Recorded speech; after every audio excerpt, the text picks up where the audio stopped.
여러분, 혹시 최근에 주변에서 이런 소식 들어보신 적 있으신가요? 우리 회사도 희망퇴직 받는데 저희도요. 근데 이번엔 신입사원들도 포함된대요. 불과 몇 년 전만 해도 희망퇴직은 회사가 정말 어려울 때 쓰는 최후의 수단이었습니다. 그런데 요즘은 어떤가요? 하루가 멀다 하고 대기업들의 희망퇴직 소식이 들려옵니다. 그것도 10년, 20년 일한 중년 직원들만이 아니라 1년차, 2년차 신입사원들까지 대상이 되고 있습니다. 이상하지 않나요? 회사들은 분명 돈을 벌고 있습니다.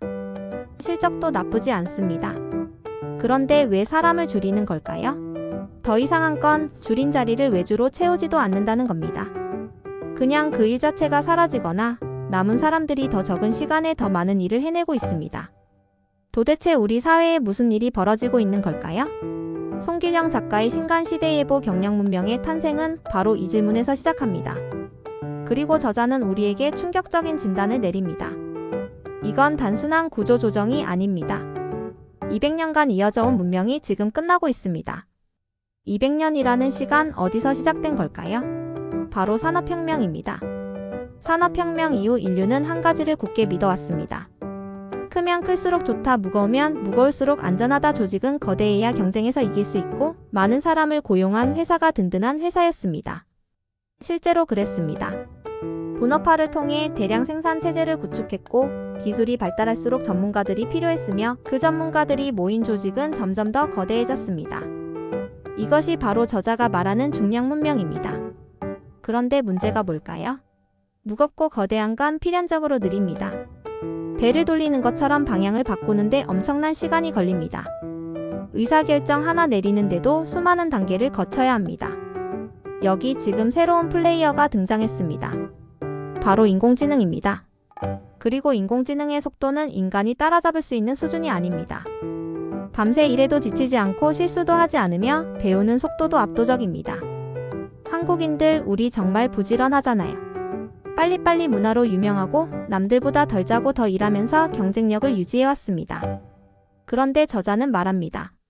그 속도조차 이제 의미가 없습니다. AI 앞에서 인간은 무력해질 수밖에 없습니다. 그렇다면 우리는 어떻게 해야 할까요? 여기서 저자가 제시하는 키워드가 바로 경량문명입니다. 경량문명 단어 그대로 가벼운 문명입니다. 하지만 이건 단순히 무게의 문제가 아닙니다. 완전히 새로운 방식으로 일하고 협력하고 가치를 만들어내는 문명을 말합니다. 경량문명을 이해하기 위해서는 두 가지 핵심을 알아야 합니다. 첫 번째, 지능의 범용화입니다.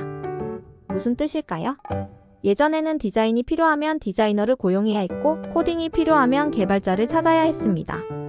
분석이 필요하면 분석가를, 기획이 필요하면 기획자를 불러야 했죠. 그런데 지금은 어떤가요? 챗GPT에게 물어보면 디자인 시안도 만들어주고 코드도 짜주고 데이터도 분석해줍니다. 물론 전문가만큼은 아니지만 80% 수준의 결과물은 충분히 나옵니다. 개인이 할 수 없어서 외부에 맡겼던 일의 대부분을 이제 혼자서도 할 수 있게 된 겁니다. 두 번째 핵심, 협력의 경량화입니다.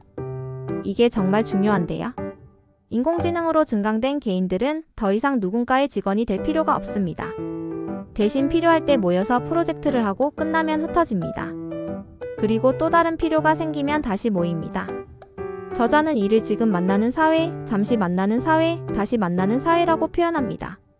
갑과 을의 관계가 아니라 서로가 서로에게 도움이 되는 수평적 협력입니다. 이런 협력은 빠르게 뭉치고 빠르게 흩어집니다. 무겁지 않습니다. 가볍습니다. 그렇다면 이 경량문명 시대에는 구체적으로 무엇이 달라질까요? 책에서는 정말 흥미로운 변화들을 보여줍니다. 먼저 에이전시의 몰락입니다. 연예인의 매니지먼트 회사, 작가의 에이전시, 운동선수의 대리인. 이런 중개 조직들이 사라지기 시작합니다. 왜냐하면 개인이 직접 자신을 알리고 팬들과 소통하며 수익을 만들어낼 수 있게 됐거든요.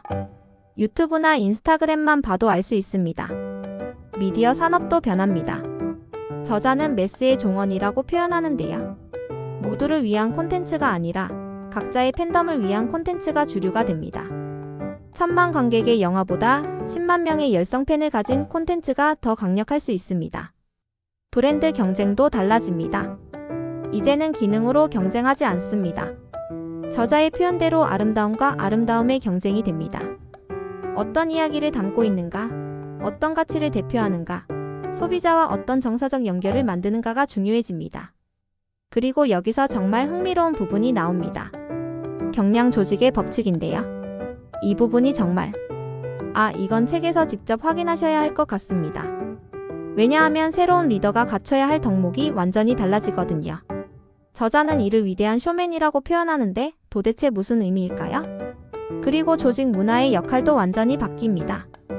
저자가 제시하는 새로운 조직 문화의 키워드, 그것은 바로 이것도 책에서 확인하시면 정말 놀라실 겁니다. 우리가 지금까지 생각해왔던 조직 문화와는 완전히 다른 관점이거든요. 특히 공부의 배신, 배움의 재정이라는 챕터는 정말 충격적입니다. 우리가 평생 해왔던 공부 방식이 이제는 쓸모없어진다는 건데요. 그럼 대체 어떻게 배워야 할까요? 인공지능 시대에 진짜 필요한 배움은 무엇일까요? 그리고 책의 4장에서는 한국 이야기가 나옵니다. 경량문명 코리아라는 제목으로요. 여러분, K-팝, K-드라마, K-뷰티 이런 K-열풍 우연이 아니라는 겁니다. 이게 바로 경량문명의 특징을 보여주는 현상이라는 건데요. 저자는 한국이 부품에서 브랜드로 전환에 성공했다고 말합니다. 그리고 이제는 로컬이 글로벌이 되는 시대라고 하죠. 한국의 로컬 콘텐츠가 전 세계에 관심을 받는 이 현상, 경량문명과 어떤 연관이 있을까요? 마지막 장에서 저자는 정말 중요한 질문을 던집니다. 무거운 세계가 끝나고 가벼운 세계가 시작될 때 인간은 기계와 어떻게 경쟁할 수 있을까요? 그 답으로 제시되는 것이 바로 섬세함입니다. 섬세함이 기계에 맞설 무기라는 건데요. 도대체 무슨 의미일까요? 인공지능이 모든 걸 다 할 수 있는 시대에 인간만이 가진 섬세함이란 무엇을 말하는 걸까요? 책은 이렇게 끝납니다. 장거리 비행에서 제공되는 식사는 출발지가 아닌 도착지 시간을 기준으로 나온다고요. 아직 도착하지 않은 곳의 시간에 우리 몸을 맞추는 것처럼 경량문명을 살아갈 우리도 지금이 아닌 미래의 시간에 맞춰 준비해야 한다고 말합니다. 그렇다면 저자 송길영이 이 책을 통해 정말 하고 싶었던 말은 무엇일까요? 단순히 인공지능 시대가 온다, 준비하라는 경고였을까요? 아니면 거대한 조직은 무너질 것이다라는 예언이었을까요? 아닙니다. 저는 이 책이 전하는 진짜 메시지는 이것이라고 생각합니다. 두려워하지 마세요. 이 변화는 위기가 아니라 기회입니다. 무거운 조직에서 해방된 여러분은 이제 더 자유롭게, 더 창의적으로, 더 의미 있는 일을 할 수 있습니다. 이 책은 2025년 9월 11일 교보문고 퍼블리온에서 출간됐습니다. 사회과학과 미래학 장르의 책이고요. 360페이지에 담긴 내용은 단순한 예측이 아니라 우리가 준비해야 할 구체적인 방향입니다. 특히 이런 분들께 강력하게 추천합니다. 회사의 미래가 불안한 직장인, 창업을 준비하는 예비 창업가, 조직을 이끄는 리더와 경영자, 그리고 취업을 앞둔 학생들. 아니, 솔직히 말하면 지금 이 시대를 살아가는 모든 분들이 읽어야 할 책입니다. 왜냐하면 경량문명은 선택이 아니라 필수이기 때문입니다. 이미 시작됐고 지금 이 순간에도 진행 중입니다. 이 흐름을 이해하는 사람과 이해하지 못하는 사람의 미래는 완전히 달라질 겁니다. 여러분의 생각은 어떠신가요? 정말 거대한 조직의 시대가 끝나고 있을까요? 여러분은 경량문명 시대를 어떻게 준비하고 계신가요? 댓글로 여러분의 생각을 나눠주세요. 이 영상이 도움이 되셨다면 좋아요 버튼 꼭 눌러주시고요. 구독과 알림 설정까지 해주시면 앞으로도 좋은 책 소개로 찾아뵙겠습니다. 여러분의 첫 비행을 응원합니다. 감사합니다.